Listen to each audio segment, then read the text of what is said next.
નમસ્કાર ખેડૂત મિત્રો, ગુજરાત ખેડૂત યુટ્યુબ ચેનલ પર આપનું હાર્દિક સ્વાગત કરું છું।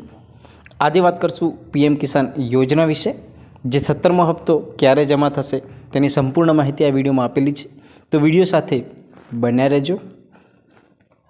વિડીયોમાં આગળ વાત કરીશું, શું તમે પણ પ્રધાનમંત્રી કિસાન સન્માન નિધિ યોજના સાથે જોડાયેલા છો? શું તમે પણ પીએમ કિસાન 17મા હપ્તાની રાહ જોઈ રહ્યા છો?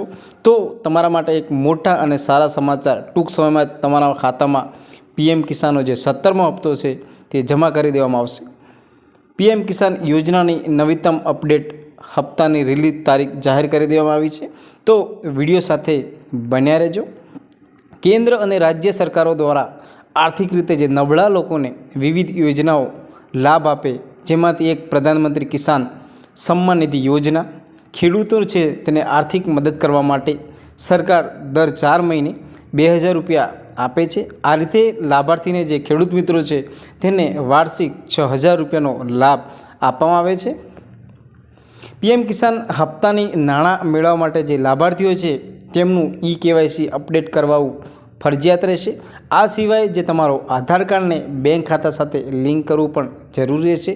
એટલું જ નહીં, જે લાભાર્થીઓ માટે પોતાની જમીનના રેકોર્ડની ચકાસણી કરાવવી પણ જરૂરી રહેશે।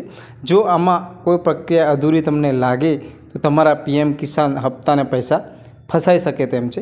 મતલબ તમે જો કેવાયસી નથી કર્યું, લાભાર્થી માટે પોતાની જમીનનું રેકોર્ડની ચકાસણી કરાવી નથી, તો તમને જે 2000 મળવાપાત્ર છે તે તમને મળવાપાત્ર રહેશે નહીં।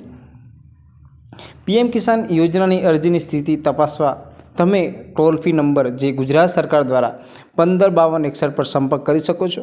આ નંબર પર સંપર્ક કરીને અને તમે જાણી શકો છો કે કેવાયસી પ્રક્રિયા તમારી જે છે તે પૂર્ણ થયેલી છે કે નહીં, તમારું નામ લાભાર્થી યાદીમાં છે કે નહીં, તમારા ખાતામાં પૈસા આવશે કે નહીં। આ નંબર પર તમે કોલ કરશો એટલે તમને સંપૂર્ણ માહિતી મળી રહેશે। નંબર છે 155261। હાલમાં 17મા હપ્તાની રિલીઝ વિશે સત્તાવાર માહિતી જાહેર કરવામાં આવી નથી। જો કે મીડિયા રિપોર્ટ્સ અનુસાર એમ કહેવામાં આવેલું છે કે જૂનમાં હપ્તો જે છે તે બની શકે તેમ છે।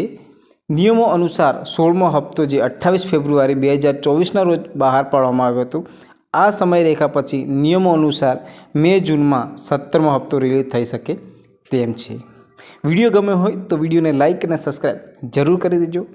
જય શ્રી રામ।